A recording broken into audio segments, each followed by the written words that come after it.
diajarkan oleh Nabi kita Muhammad sallallahu alaihi wasallam untuk seorang ayah tu sambut kelahiran baby dengan diazan di sebelah telinga kanan dan diiqamatkan di sebelah telinga kiri. Dan dalam azan iqamah itu ada pengertian ataupun pengenalan terhadap akidah. Ya, kita terus lahir-lahir saja diperkenalkan Allah Maha Besar. Allahu Akbar, Allahu Akbar, Allah Maha Besar. Ya, dalam lafaz azan iqamah itu kita terus diperkenalkan dengan asyhadu an la ilaha illallah, asyhadu anna Muhammadar Rasulullah. Kita diperkenalkan. Allah tu kita bersaksi dia Tuhan kita. Nabi Muhammad sallallahu alaihi wasallam kita bersaksi adalah utusan Allah. Subhanallah. Dan seterusnya seorang ibu dan ayah ya diberikan kelebihan yang sangat besar kalau dia berjaya didik asuh anak dia sampaikan anak dia mampu sebut la ilaha illallah. Dan di akhir hidup kita ni target kita nak akhiri hidup kita dengan la ilaha illallah. Dan nak boleh capai target tu kehidupan seharian kita ini mestilah berlandaskan kepada akidah sistem hidup la ilaha illallah Muhammadur Rasulullah. Subhanallah. Sebab tu saya sebutkan tadi tajuk ni penting sungguh ni. Penting sungguh tajuk yang nak bawa daripada lahir sampai ke mati. Dan sepanjang saat-saat yang kita meniti ni, kita nak merasai yang saya ni seorang Muslim. Saya menjalani detik-detik hidup saya sebagai seorang Muslim yang Muslim dari segi akidahnya. Baik. Apa itu Muslim dari segi akidah? Fatih akan menjelaskan akidah yang benar dan sah adalah syarat pertama kepada pengakuan seseorang untuk menjadi Muslim dan untuk terima Islam ni sebagai agama yang atur kehidupannya. Ya, nak jadi Muslim, kita kena selesai pemahaman kita, ya, pemahaman hati kita terhadap Allah dan Rasul serta Islam. Baik, saya bagi analogi gini. Katakan adik Akil Kamal, adik Akil Kamal nak masuk ke college. Ya, nak masuk ke college nak belajar, nak dapat skill. Tapi adik Akil Kamal tak nak register. Tak nak register, cuma nak ikut kelas, nak buat assignment. Ya, lepas tu di akhir pengajian, adik Akil Kamal nak tuntut sijil. Agak-agaknya pihak kolej nak bagi tak sijil tu?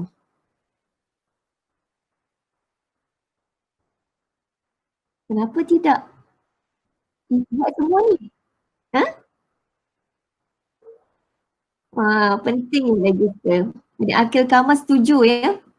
Tak akan dapat terima sijil kalau tak register awal-awal. Begitu juga orang yang Allah dah pilih masuk ke dalam kehidupan dunia ini, dia kena register dulu. Dia kena register yang Allah itu Tuhan dia, Nabi Muhammad Rasul dia. Ya, dia kena register. Kalau tak register, tiba-tiba dia buat baik banyak. Dia sedekah sana, sedekah sini, derma sana, derma sini, bangunkan sana, bangunkan sini. Ya, bila dia mati, dia tuntut pada Allah nak masuk syurga. Dia minta ijazah daripada Allah. Dia minta pengiktirafan daripada Allah. Sedangkan Allah tengok masa dia hidup dulu, yes, dia mungkin buat baik. Apatah lagi kalau dia buat jahat, na'udzubillah kan.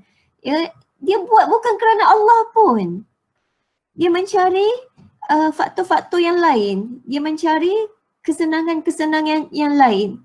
Sedangkan Allah ya nak kita ni selesai pemahaman hati, kita buat apa saja untuk Allah. Kita buat sahaja kerana Allah dan mengikut petunjuk Rasulullah sallallahu alaihi wasallam. Itu tanda kita register. Dan orang yang belum masuk Islam, not yet Muslim, bila dia nak masuk Islam, perkara pertama dia kena buat apa dia? Bersyahadah. Mana kata akidah dulu. Asyhadu an la ilaha illallah wa asyhadu anna Muhammadar Rasulullah. Akidah dulu. Bila sebut syahadah kita sistem la ilaha illallah, kita mengakui bahawa Allah itu adalah Rabb dan juga ilah kita. Bila mengaku Allah sebagai Rabb, kita mengaku Allah ni Rabb, pentadbir, pencipta. Ya. Dan Allah itu ilah kita, sumber kecintaan, sumber undang-undang, sumber kasih sayang, sumber rezeki, sumber segala-galanya, sumber sembahan. Itu maksud-maksud ilah.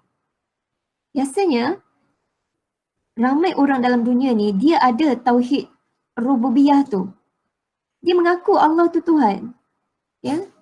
Tapi nak boleh sampai ke tauhid uluhiyah, dia perlu mengaku kepada kerasulan Nabi Muhammad sallallahu alaihi wasallam.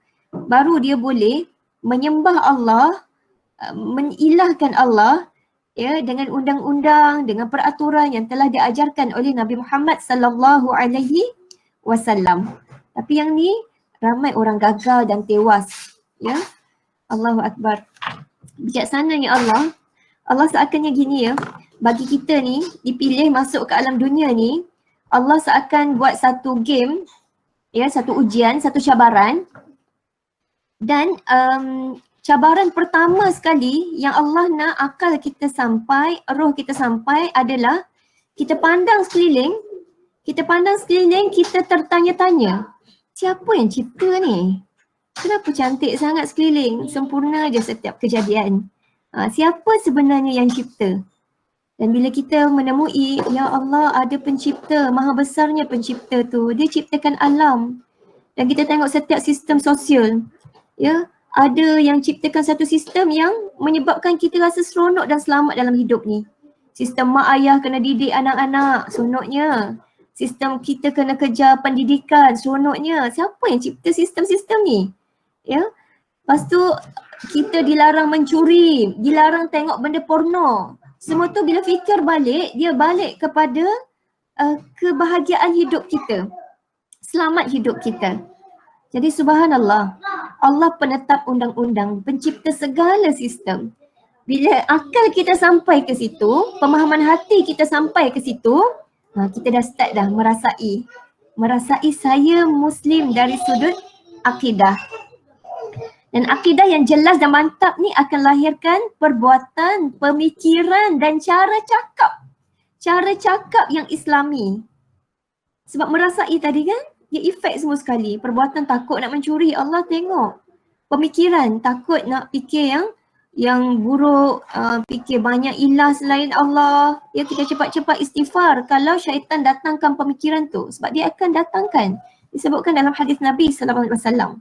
Contoh adik-adik kita kat rumah kan, yang sekolah-sekolah rendah, kadang-kadang dia terfikir, rupa Allah dia terfikir, ya Allah ni macam bukit ke, Allah ni macam gunung ke, dia terfikir. Jadi kita ajar dia cepat-cepat, kita ta'awudz, a'udzubillahi minasyaitonirrajim, minta perlindungan Allah. Kita berperang dengan pemikiran-pemikiran tu. A'udzubillahi minasyaitonirrajim. Kita kena teguh bahawa laisa kamitslihi syai'. Allah ni tak sama dengan sesuatu apa pun. Dan akal kita memang tak mampu nak capai, pemikiran kita tak mampu nak capai. Allah terlalu indah dan sempurna. Dan hadiah melihat wajah Allah ni hadiah paling best sekali. Allah nak bagi kepada orang yang taat, yang sayang Allah. Nanti Allah kasih hadiah ni. Dan seterusnya, kita nak ingat Allah selalu, takut pada Allah, nak cinta Allah dengan sebenar-benarnya. Nak melihat apa saja sebagai satu peluang untuk kita bersyukur dengannya. Walaupun benda tu musibah. Katakan Aisyah Faizal ada markah rendah sikit dalam kuis. Ya, contohnya kan. Nak rasa ya Allah baiknya Allah. Allah tak akan uji kalau Allah tak sayang. Ya, Allah uji ni sebab Allah nak saya lebih berusaha, saya lebih mencari Allah. Alhamdulillah ala kulli hal. Kalau benda tu kita rasa musibah kan, kita sebut Alhamdulillah ala kulli hal. Segala puji bagi Allah atas segala apa pun keadaan. Kalau benda tu nikmat, Alhamdulillah. Alhamdulillah. Dan kita istighfar. Istighfar tu mengembalikan kekuatan kita. Ya, siapa rajin istighfar disebutkan dalam Al-Quran, Allah nak tambah kekuatan. Allah nak bagi rezeki. Ya, banyak disebut dalam surah Nuh, surah Hud ya, tentang kelebihan orang yang mohon ampun kepada Allah Subhanahu Wa Taala. Jadi sebenarnya tajuk akidah ni, dia kalau settle tajuk akidah, dia boleh merangkumi semua sekali tu. Merangkumi ibadah, akhlak. Sebab dia ada kaitan. Ibadah kita, akhlak kita, Ya, kalau bersama dengan penghayatan akidah, semua akan jadi terpandu pemikiran, percakapan ni semua berkait dengan akhlak, berkait dengan khusyuk kita dalam ibadah, ya, perbuatan-perbuatan kita ke arah nak lahirkan ibadah. Jadi semua yang saya muliakan, akidah ni juga berkait dengan satu istilah yang kita sebut sebagai iman. Iman ni, siapa kat sini tahu maksud iman? Kita belajar sejak sekolah rendah lagi rasanya. Seorang boleh bagi maklum balas? Apakah maksud iman? Iman, membenarkan dalam hati, sambung. Percaya dalam hati, lagi? Dia ada kaitan ni, hati, lisan, perbuatan. Macam mana tu? Berikrar dengan lidah. Okey, berikrar dengan lidah dan beramal dengan perbuatan. Alhamdulillah, pandai Ahmad Faris Ibrahim. Ada kepimpinan ni, Masya Allah. Jadi itu iman. Iman ni tengok ya, akidah dia berkaitkan dengan iman. Dia efek semua sekali. Hati kita macam mana? Yakin. Lepas tu lidah kita, percakapan kita, ya, dia mengaku. Dan juga perbuatan kita, nampak sangat dia ni orang beriman pada Allah. Orang yang ada Allah ni dalam hidup dia. Jadi iman ni, kata Syekh Yusuf Al-Qaradawi dalam bukunya Al-Iman wal Haya, buku ni pun sesuai untuk kita buat bedah buku, sangat best. Dia ada kaitan dengan kitab Fatihahkan ni, saya bagi sebagai info tambahan ya. Iman ni, dia adalah kepercayaan yang meresap dalam hati, kita penuh yakin, tak bercampur dengan syak dan juga ragu, dan ia memberi pengaruh kepada cara berfikir, pandangan hidup, tingkah laku, perbuatan, perkataan, efek semua sekali. Jadi iman ni dia tak cukup kalau lidah saja tak cukup. Kalau hati saja tak cukup. Kalau perbuatan saja pun tak cukup. Dia kena semua sekali tu efek. Itu baru iman. Ya, ini disebutkan dalam banyak firman-firman Allah Subhanahu Wa Taala. Ada orang dia beriman dengan lidah saja. Lidah dia pandai cakap. Ya. Ya Allah, bila saya jumpa kes-kes dalam masyarakat, ramai rupanya yang mengadu. Yang contohnya suami pandai cakap agama tapi kat rumah sebenarnya sangat ketagih benda-benda porno. Isteri dan anak-anak jadi saksi kehidupan. Ini kita tak nak ya, cakap pandai tapi sebenarnya di belakang kita ada tujuan yang lain. Na'udzubillah, kita minta perlindungan Allah kepada diri kita, anak cucu cicit kita. Jadi iman ni, kalau sekadar di lidah, Allah telah mendedahkan kepada kita dalam surat Al-Baqarah ayat 8 hingga 9. Allah berfirman, A'udzubillahi minasyaitonirrajim. Wa minan nasi may yaqulu amanna. Ada manusia yang berkata saya beriman, amanna billahi wa bil yaumil akhir. Saya beriman kepada Allah, saya beriman kepada hari akhir. Wa ma hu bimu'minin. Tapi Allah kata dia sebenarnya tak beriman pun. Yukhadi'una Allah wallazina amanu. Dia menipu Allah, dia menipu orang-orang yang beriman. Wa ma yakhda'una illa anfusahum wa ma yash'urun. Sebenarnya dia hanya menipu dirinya sendiri, dia je tak sedar. Okey. Sekejap ya. Saya bincang dengan anak-anak baru balik daripada Padang tu, sekejap je.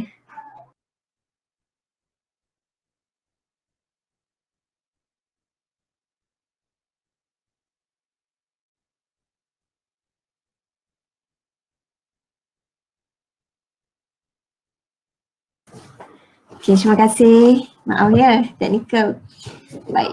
Jadi surah Al-Baqarah ayat 8 hingga 9 menjelaskan kepada kita beriman dengan lidah, dengan mulut saja tak cukup. Tak cukup. Kita seakan menipu diri sendiri. Kita pakai topeng, ya. Seterusnya, kalau beriman sekadar buat amal, buat semua syiar-syiar Islam tu seakan kita buatlah. Ya, tapi sebenarnya hati kita kosong dari keikhlasan. Kalau orang tak puji kita stres sangat. Ya. Lepas tu kita buat tu pula depan orang je, belakang tak buat pun amal-amal tu. Ini Allah jelaskan dalam surah An-Nisa ayat 142. A'udzubillahi minasyaitonirrajim. Innal munafiqina yukhadi'una Allah wa huwa khadi'uhum. Sesungguhnya orang-orang munafik beriman palsu dan hendak menipu Allah. Lalu Allah pun buat tipu daya pada mereka ni. Wa idza qamu ila salati qamu kusala.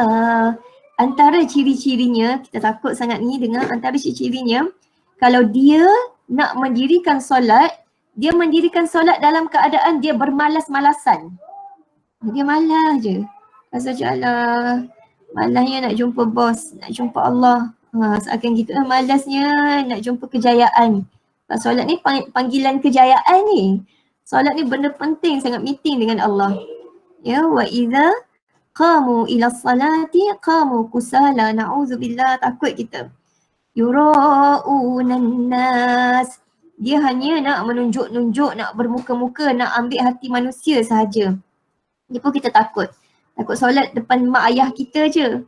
Ataupun solat depan pensyarah je. Tapi sebenarnya belakang bila kita seorang, kita tinggalkan solat. Na'udzubillah. وَلَا يَذْكُرُونَ اللَّهَ إِلَّا قَلِيلًا. Dan orang ni, dia tidak mengingati Allah kecuali sikit saja dia ingat pada Allah. Orang yang beriman, yang benar keimanannya, ya, lidahnya, perbuatannya, hatinya memang sentiasa nak bercakap-cakap dengan Allah.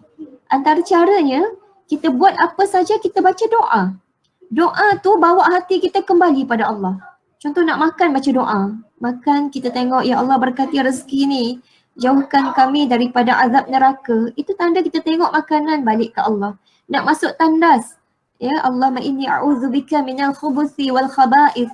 Kita ingat yang dalam tandas tu ada pelbagai virus-virus, bakteria-bakteria yang kita tak nampak. Kuman-kuman penyakit, jin syaitan lagi lah kita tak nampak. Kita terus doa minta kepada Allah. Nak belajar, minta Allah bukakan pintu wisdom, pintu kebijaksanaan, pintu rahmat, kasih sayang, kesian belas. Seru lagi, ya Fattahu ya Alim. Yang membukakan, yang mengetahui, seru. Allah nampak ini hambanya yang ingat dia banyak-banyak. Sepanjang masa duduk doa minta pada Allah. Ya, dan bila kita doa, Allah kira hidup kita itu dalam ibadah. Ya, dan memang itulah target asasi hidup kita, hidup dalam ibadah. Seterusnya, iman itu juga bukan semata-mata ya mengetahui erti. Sekadar tahu je, tahu belajar jawab exam 100 markah. Tahu erti iman, tahu hakikat iman, tahu. Tapi tak cukup sekadar tahu. Sebab ramai je orang tahu, dia tahu. Tapi dia menyembunyikan. Dia sorok. Firman Allah dalam surah An-Naml ayat 14. A'udzubillahi minasyaitonirrajim. Wajahadu biha wastaqainatha anfusuhum zulman wa uluwa. Mereka membantah keterangan-keterangan agama Allah sebab mereka dengki dan juga sombong. Padahal hati mereka sendiri yakin benda tu. Tapi hati je yakin. Ya, sebenarnya mereka sombong dan dengki lalu mereka membantah. Allah sebut dalam surah Al-Baqarah ayat 146. A'udzubillahi minasyaitonirrajim. Wa inna fariqam minhum la yaktumuna al-haqqa wa hum ya'lamun. Ada sebahagian orang ni dia suka nak sorok kebenaran padahal mereka tahu. Surah Al-Baqarah ayat 146. Yang ni kita, na'udzubillah, kita takut. Kita baca Quran, kita dengar kebaikan, kita dengar ilmu, kita tahu benda tu baik. Ya, tapi kita sorok, kita tak pernah pun nak cerita kepada sahabat kita, adik-adik kita. Ya, kita tahu seorang-seorang je. Dan benda tu tak bawa kesan kepada kehidupan kita. Na'udzubillah. Jadi semua yang saya muliakan, bila kita dengar tadi kan, ayat Quran dah menjelaskan kepada kita, bila sebut akidah iman ni dia tak cukup sekadar lidah saja tak cukup. Hati saja tak cukup. Perbuatan saja pun tak cukup. Dia kena semua sekali efek. Semua sekali. Sebab tu dalam Fatih Yakan punya buku ni, dia kata saya Muslim dari sudut akidah. Lepas tu ada lagi dia punya step-step yang seterusnya. Saya mesti Muslim dari sudut ibadah. saya mesti Muslim dari sudut akhlak, saya mesti Muslim dalam keluarga, dalam masyarakat kita pun nak Muslim. Segala-galanya kehidupan kita. Subhanallah. Kita selalu tengok pokok kan, pokok dia start daripada biji benih kecil, lepas tu dia bertunas naik jadi pokok yang besar yang akar-akarnya menghunjam ke tanah. Jadi kita pun lahir-lahir iman kita tak adalah kukuh terus. Ya, iman kita ni akan macam biji benih baru nak tumbuh, dia baru nak masuk iman tu. Kita mungkin pandai hafal lagu je, lagu sayang-sayang Allah, sayang-sayang Nabi ke, tapi tak percaya sangat pun. Bila malam-malam nak pergi toilet takut minta orang teman, contoh kan. Tapi tak mengapa, itulah proses-prosesnya. Dan kita sekarang ni bila kita tengok yang Allah ingatkan tadi, mungkin proses yang kita sedang lalui, kita mungkin beriman dari segi tahu hakikat sahaja. Tapi perbuatan ataupun keyakinan tu belum berakar dengan kukuh. Jadi apa yang perlu kita buat? Kalau benih tadi kita kena siram dia, baja dia, jaga belai elok, beri hak-hak dia baru dia akan tumbuh dengan sempurna. Begitu juga iman kita, akidah kita. Nak boleh sampai kepada ibadah yang kita tenanti-nanti. Dengar azan, ya Allah, panggilan kejayaan. Saya nak cepat-cepat bersegera. Saya nak jadikan ini keutamaan saya dulu. Tinggalkan dulu benda-benda lain. Ya, kecuali ada urusan yang terlalu mendesak. Termasuklah majlis ilmu. Ya, sebab ada juga para sahabat yang tangguhkan sikit waktu solat sebab majlis ilmu. Allahu Akbar. Tingginya nilai majlis ilmu. Tapi seboleh-bolehnya bila masuk waktu, kita nak jadikan terus itu adalah aktiviti utama kita yang perlu kita selesaikan dulu.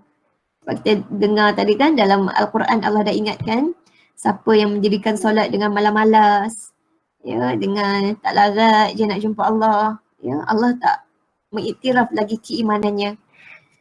Allahu Akbar. Jadi kita laluilah proses tu. Proses apa? Proses terus penuhkan akal kita dengan ilmu seperti ini.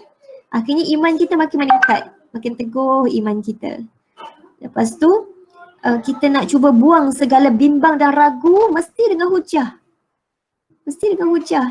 Banyak sekarang ni kalau buka web tu, kalau buka web tentang info tentang Islam, info yang memberi fitnah kepada Islam jauh lebih banyak ya, yang dibuat oleh orientalis, orang barat ya, yang dengki, yang sombong ya, jauh lebih banyak berbanding yang dibuat daripada orang-orang Islam yang pertengahan fikrahnya. Jadi kita kena sentiasa cari aliran-aliran sederhana, aliran pertengahan yang menyebabkan kita rasa sangat sayang pada Islam. Fikrahnya adil, ya, fikrahnya memberikan kita rasa izzah dengan Islam. Subhanallah. Dalam surah Al-Hujurat ayat 15, Allah berfirman, A'udzubillahi minasyaitonirrajim. Innamal mu'minuna allazina amanu billahi wa rasulih thumma lam yartabu. Orang yang betul-betul beriman kepada Allah dan Rasul tu, mereka ini tiada lagi ragu-ragu.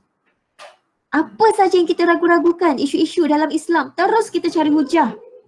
Cari daripada para ulama yang diiktiraf autoriti ilmunya. Apa saja isu. Biasanya orang-orang musuh Islam ni, dia akan ambil isu-isu wanita. Isu-isu kekeluargaan Muslim untuk dia jadikan itu sebagai senjata, panah untuk dia buat orang Islam ni rasa ragu dengan Islam.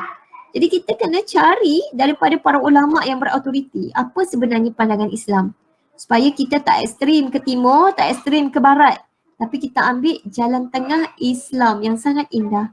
Sangat meletakkan sesuatu kena pada tempat. Jadi semua yang saya mulakan, 2 minit lagi sebelum kita berehat. Keimanan ni, ya, di samping pengetahuan, pengertian dan kepercayaan yang kuat, ia juga mesti ada ketundukan hati, kepatuhan, kerelaan, kejujuran, kerinduan kepada Allah. Kita nak serah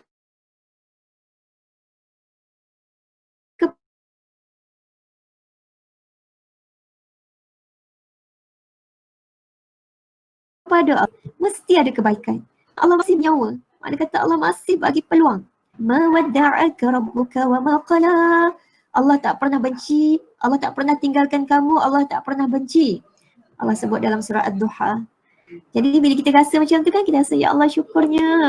Syukurnya maafkan saya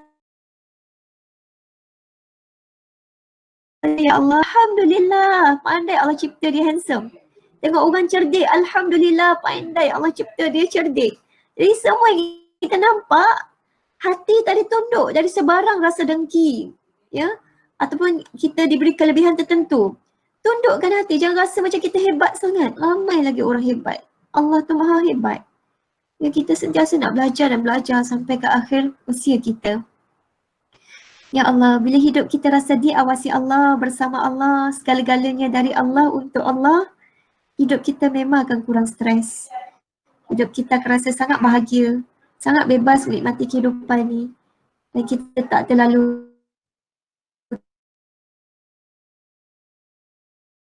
takut lagi dengan kehidupan ni.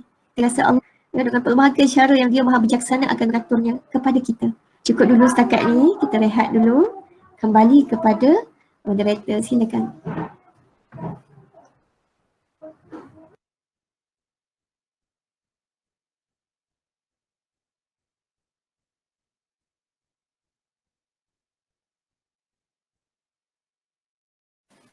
Baiklah, insyaAllah. Terima kasih Ustazah.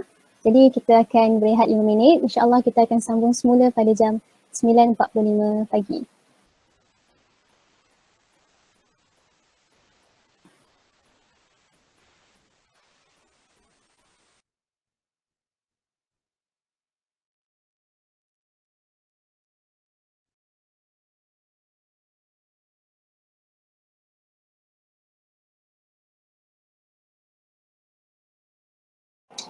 Baiklah, bismillahirrahmanirrahim. InsyaAllah semua dah ready.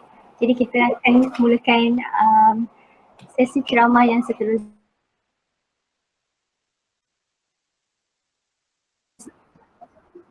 Terima kasih Mariam. Baik, kita sambung kepada saya mestilah Muslim dari sudut ibadah. Walaupun kita dah sebut secara surface tadi, kita pergi detail, saya mestilah Muslim dari sudut ibadah.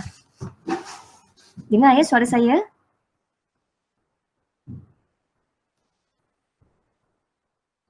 Okey, Masya Allah.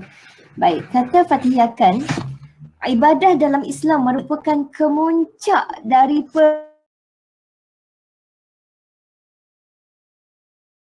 dia adalah kemuncak dari perasaan yang merasakan kebesaran Allah sebagai tempat pengabdian diri kita. Jadi ibadat ni macam tangga penyambung kita dengan Allah. Ya, macam tali penyambung kita dengan Allah. Kalau kita tak buat ibadah, terputus tali tu. Ya, sebab tu orang yang buat ibadah dia akan ada rasa kesan dalam jiwa dia, dalam pemikiran dia, sebab dia bina tangga. Ya, ataupun dia pasang tali dia dengan Allah Subhanahu Wa Taala. Jadi besarnya peranan ibadah yang mengikat kita dengan pencipta kita Allah Subhanahu Wa Taala. Dan cantik sungguh ni sistem ibadah. Sampaikan Allah ni nak bagi kita sentiasa terikat berhubung dengan Allah.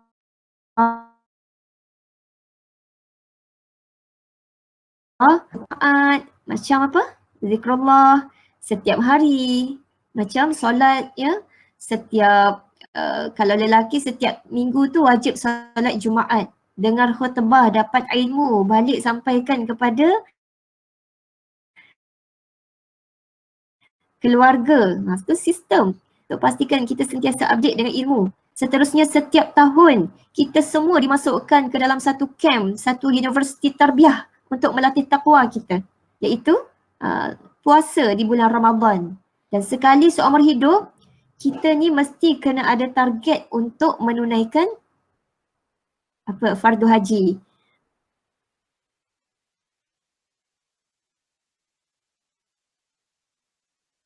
Nak tunaikan kena buat target tertentu. Jadi kemas sungguh cara Islam ini mendidik kita semua sebagai umat Islam untuk hidup dengan tali yang kukuh. ada hikmah-hikmah tersendiri untuk selamatkan kita daripada segala fitnah-fitnah yang ada di atas muka bumi ini.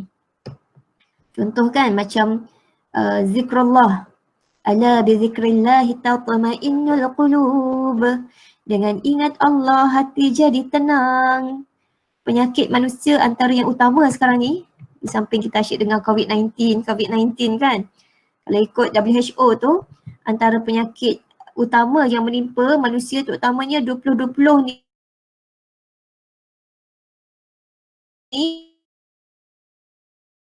makin perasaan, depression, emosi yang terpendam. Ya. Antara ubatnya kita kena luah emosi kita itu kepada Allah. Kena ada zikrullah yang banyak. Ya, bangun di sepertiga malam, cari Quran kita. Tengok pujukan Allah dalam surah Al-Muzammil. Allah minta kita bangun malam, walaupun sikit bangunlah malam. Bacaan ketika itu sangat berbekas dalam hati kita. Ya Allah, indahnya qiyamul lail di sepertiga malam. Sampaikan ada kajian-kajian terkini pula sebut otak kita saat di sepertiga malam tu berfungsi 100%. Otak kita tak selabut mana masa itu. Kita membaca pun lebih khusyuk, lebih fokus masa itu. Sebab tu orang yang nak lalui kehidupan yang sibuk ni, dia kena slot in masa pergi dulu luah emosi terpendam dia kepada Allah. Dating dulu dengan Allah. Ya, meeting dulu dengan Allah. Semua tu akan beri kekuatan, kesan yang cukup mendalam dalam kehidupan kita. Lagi-lagi kalau kita buat tu bukan dengan malas-malas, tapi memang dengan ihsan. Ihsan ni kita rasa kita seakan nampak Allah.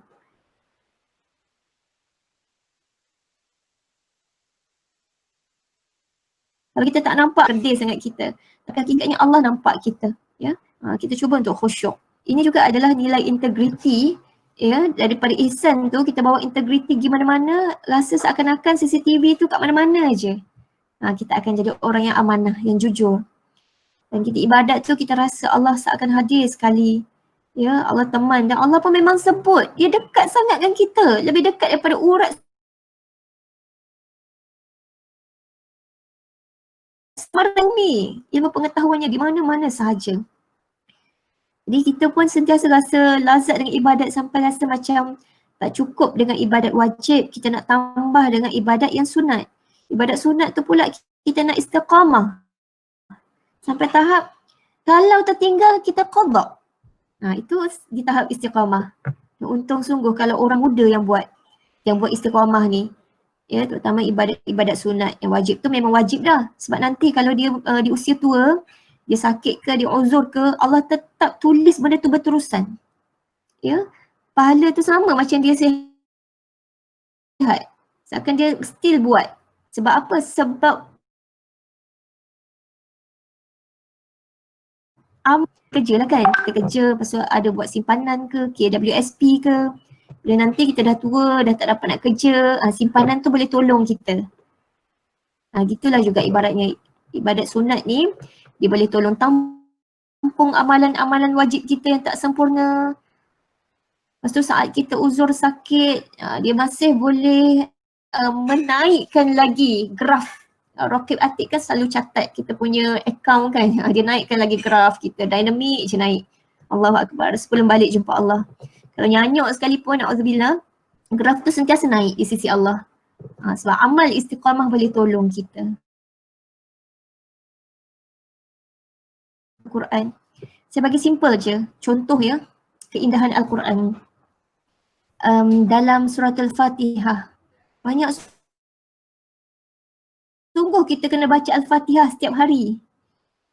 Sebenarnya apakah isi-isi poin-poin penting yang ada dalam Al-Fatihah tu yang menyebabkan Allah suruh kita ulang banyak-banyak kali ni? Ya, kita tengok dalam solat baca Al-Fatihah. Ya, doa-doa kita pun antara doa yang paling terbaik adalah doa Al-Fatihah. Sebab doa tu cantik, dia start dengan puji-puji Allah dulu, baru dia minta sesuatu. Lepas tu dia ingat jalan orang-orang soleh bagaimana. Cantik susunan Al-Fatihah. Baik, pertama,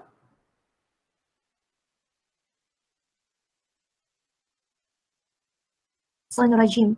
Aku berlindung kepadamu ya Allah dari syaitan yang dirajam. Syaitan ni kata umum untuk segala kejahatan.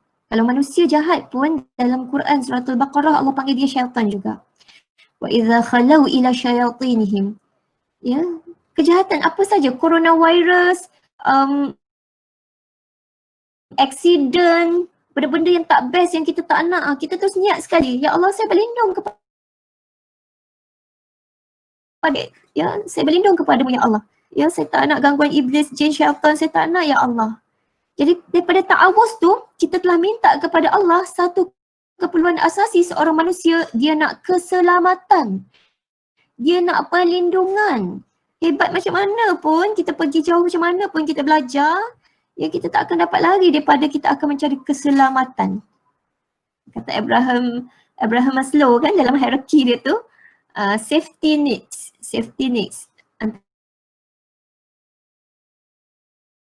Antara keperluan asas seorang manusia. Lepas tu kita sebut Bismillahirrahmanirrahim. Kita minta Rahman Rahim. Kita minta sifat pemurah Allah, kasih sayang Allah, sifat kasihan belas Allah pada kita. Ini pun keperluan asasi. Love and belonging. Kita nak rasa dicintai, rasa memiliki. Ya, dan bila rasa memiliki Allah dan dimiliki oleh Allah, ya, kita akan rasa kehidupan ni kita nak sentiasa dalam ibadah kepada Allah. Alhamdulillahi Rabbil Alamin. Kita minta nak ada jiwa syukur. Ini disebut dalam Mafatihul Ghaibi, kitab tafsir oleh Imam Fakhruddin Ar-Razi. Ya, kita nak sentiasa syukur. Alhamdulillah, thank you Allah.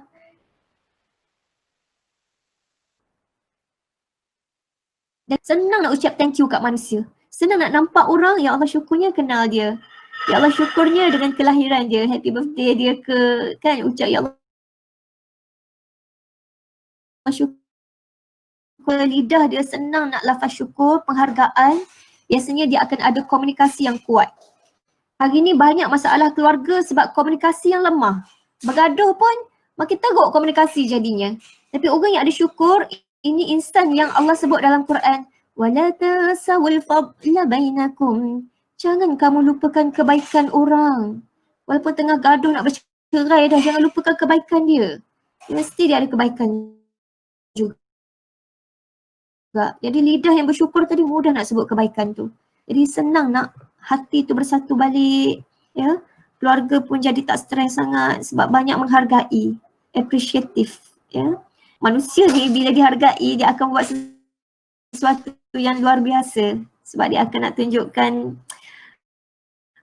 kesyukuran dia juga. Sebab orang hargai dia, dia akan dekatlah jiwa dia, hati dia dengan orang tu. Dia pun nak buat sesuatu yang menyenangkan, yang luar biasa untuk menunjukkan penghargaan dia.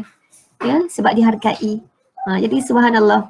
Dalam Al-Fatihah tadi kita minta perlindungan, kita minta kasih sayang Allah, kita minta syukur. Alhamdulillahirabbil alamin. Ar-Rahmanir Rahim. Sekali lagi kita minta Raja Allah. Kena apa-apa saja dekat kita, Allah sayang. Ingat Allah sentiasa sayang. Ar-Rahmanur Rahim, Maliki Yaumiddin. Kita minta rasa khauf, rasa takut kepada yang memiliki hari pembalasan. Rasa khauf ni buatkan kita tak berani nak tengok benda porno duduk seorang-seorang. Nak buat jenayah, nak buat maksiat. Ya, walaupun kita menyendiri dalam bilik kita. Sebab ada yang memiliki hari pembalasan, duk nampak, duk tengok kita. Ada malaikat-malaikatnya yang diwakilkan untuk catat segala-galanya itu. Maliki Yaumiddin, Iyyaka na'budu wa iyyaka nasta'in. Kita minta diberikan ikhlas. Buat apa saja kita mengharapkan untuk tunjuk pada Allah, ini penyembahan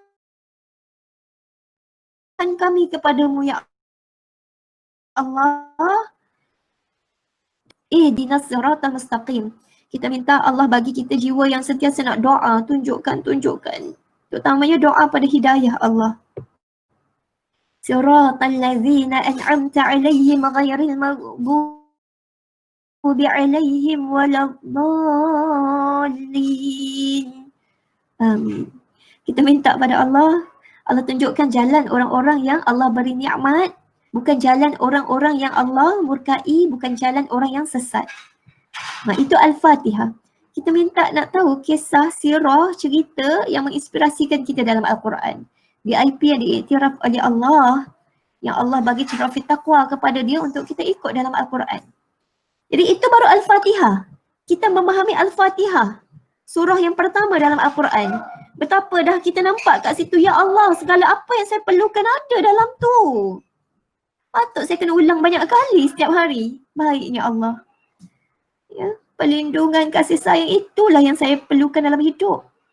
Inspirasi, kisah orang bertakwa, itulah yang saya perlukan dalam hidup. Ada semua dalam Al-Fatihah. Lepas tu tak cukup dengan Al-Fatihah, kita pergi kepada surah Al-Baqarah. Dalam surah Al-Baqarah tu kita tengok, ya Allah, awal-awal lagi Allah dah jelaskan kisah-kisah watak hero di mata Allah. Macam mana kisah orang berjaya, macam mana watak dia. Dan kemudian kita nak ambil semua sekali watak tu, jadikan list kita, target list kita. Semua duduk dalam watak kita. Jadi ya Allah ya Rabbi, sempurnanya Islam mendidik kita dengan ibadatnya. Sebab tu memahami ibadah yang sahih tanpa ada kefahaman akidah tadi kerana Allah, yang jelas ibadat perbuatan tiada manfaat. Melakukan ikhlas semata-mata kerana Allah. Bila sebut ikhlas ni, saya nak kongsikan kata-kata Syekh Yusuf Al-Qaradawi. Beliau kata, Allah suruh kita ni ikhlas, buat kerana Allah kan. Bukan sengaja Allah nak bersifat autokratik ke, fanatik ke kepada dia. Ya, tapi sebenarnya bila kita renung balik, semua itu akan menyebabkan kita mencapai kesejahteraan dan keselamatan. Manfaat tu akan balik kat kita. Sebab apa? Sebab orang yang tak buat kerana Allah, dia akan buat kerana nak pentingkan diri, nak puja hawa nafsunya sendiri, nak bolak harta seorang-seorang. Dia tak tahu nak cari redha Allah, dia cuma cari kepuasan diri dia, kehidupan dia. Ya, tak kisah pun kalau orang lain lapar ke, orang lain diindaskan, ditekankan ke. Yang penting dia masuk duit ya dalam akaun dia. Jadi Allah tak suka golongan-golongan yang mencari kepentingan diri semata-mata ni, ataupun kepentingan dunia semata-mata ni. Sebab tu Allah suruh semua orang buat kerana Allah. Bila kerana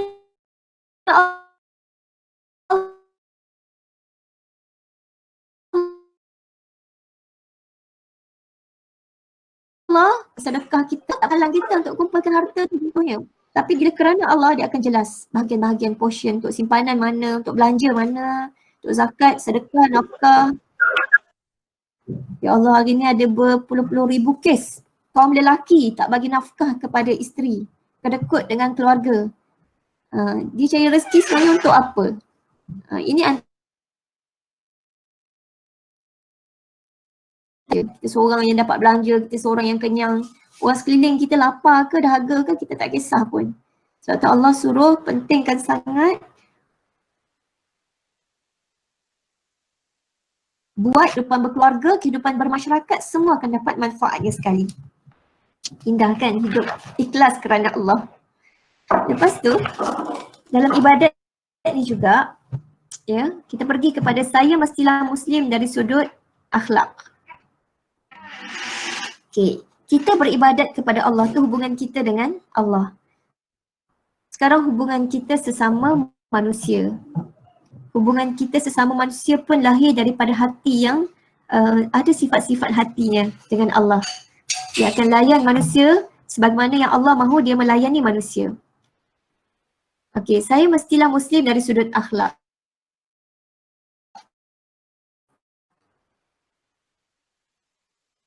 Diajarkan oleh akhlak Rasulullah sallallahu alaihi wasallam. Dan akhlak ni akhirnya akan menjalinkan ukhuwah, kasih sayang, rasa persaudaraan yang kuat sesama Muslim.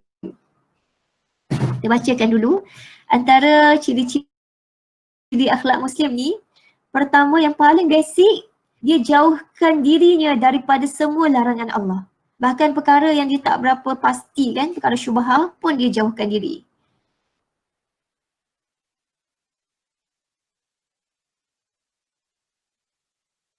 Ya, dia pelihara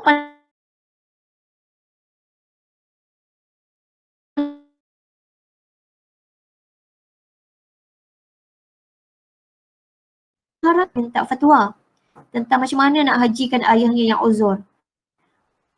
Wanita ni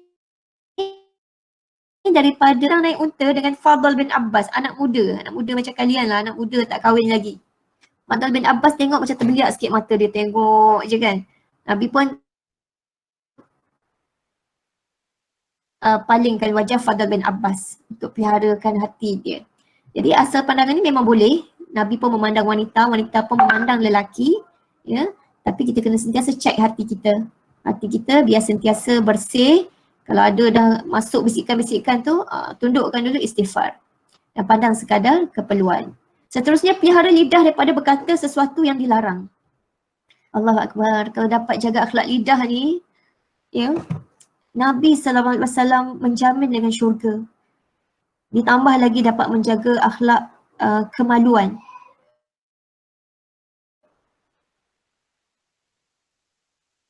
Ini insan-insan yang disebut dalam surah Al-Mu'minun sebagai orang yang akan mewarisi syurga Firdaus yang tertinggi.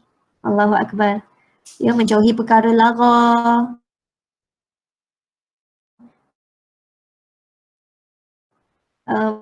menjauhi daripada berbohong. Hatta kita gurau je tapi berbohong pun Nabi tak suka.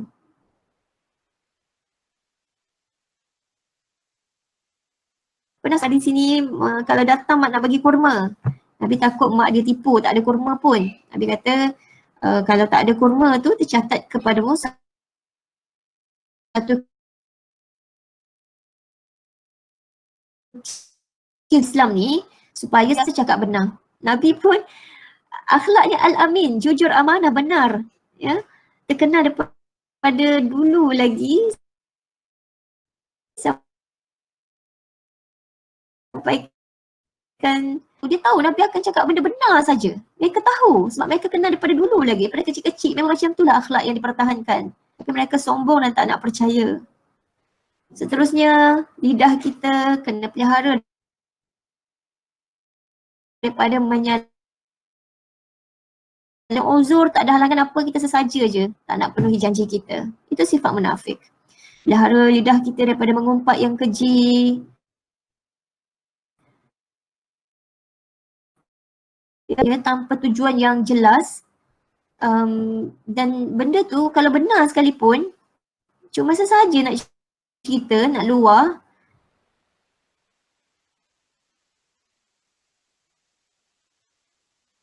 Yang sangat tak suka perbuatan tu.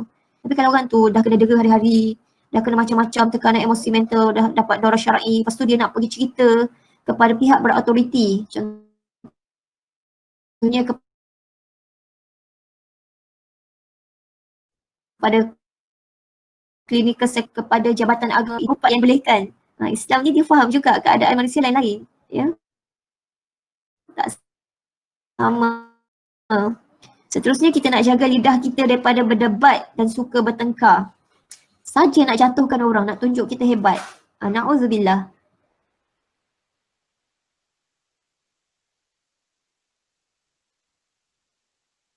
Kalau nak ra'a wa huwa mubtilun bunya lahu baitan fi rabadil jannah. Siapa yang meninggalkan perdebatan, mereka kata saja ni nak bertengkar-tengkar ni, walaupun tak nak bertengkar, Allah akan bina satu rumah dekat dia, ya, macam di tepi syurga. Satu rumah untuk dia. Wa man tarakahu wa huwa muhaqqun bunya lahu baitan fi wasatiha.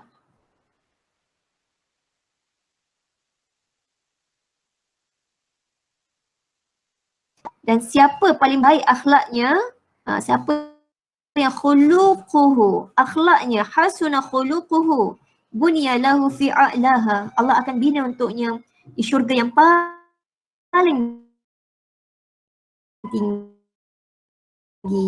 Kitab Riyadhus Salihin, ya, oleh Imam An-Nawawi. Jadi indah kan menjaga lidah. Dan lidah kita juga kena pelihara daripada rasa diri kita macam tak ada dosa lah, diri kita macam betul je semua, macam suci sangat diri kita ni. Pelihara lidah kita. Quran sebut dalam surah An-Najmu ayat 32. wa a'lamu biman ittaqa. Jangan kamu merasa suci diri kamu tu, sebab Allah je lebih tahu siapa yang paling bertakwa.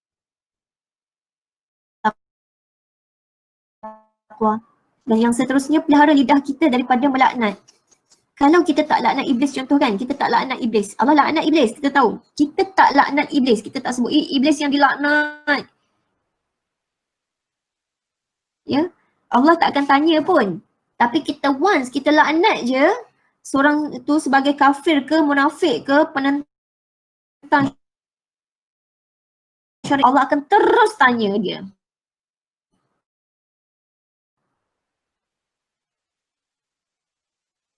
Dan Rasulullah tak pernah melaknat makan makanan tu. Kata sedap, Rasulullah tinggalkanlah, tak makanlah. Kata sedap, Rasulullah akan menikmati dengan bersyukur, dengan menghargai, takut balik kat kita. Lepas tu jangan nak mengolok-olokkan orang, ejek-ejek orang, walaupun benda tu benar.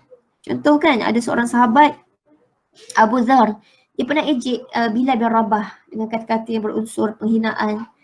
Dia kata, wahai budak hitam, anak hamba yang hitam. Seakan gitulah yang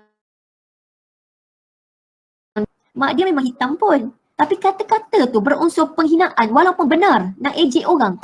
Ya. Maka Rasulullah SAW kata, masih ada jahiliyah dalam diri kamu. Sampai kan Abu Zar rasa bersalah sangat sampai dia letak kepala dia kat pasir, suruh Bilal. Nabi SAW, dia buat isyarat macam seorang isteri yang lain tu seakanlah pendek sikit, macam tu, dia buat isyarat je pun. Tapi Rasulullah SAW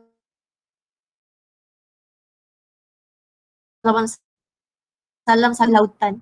Allah Akbar, bahaya sungguh berlidah.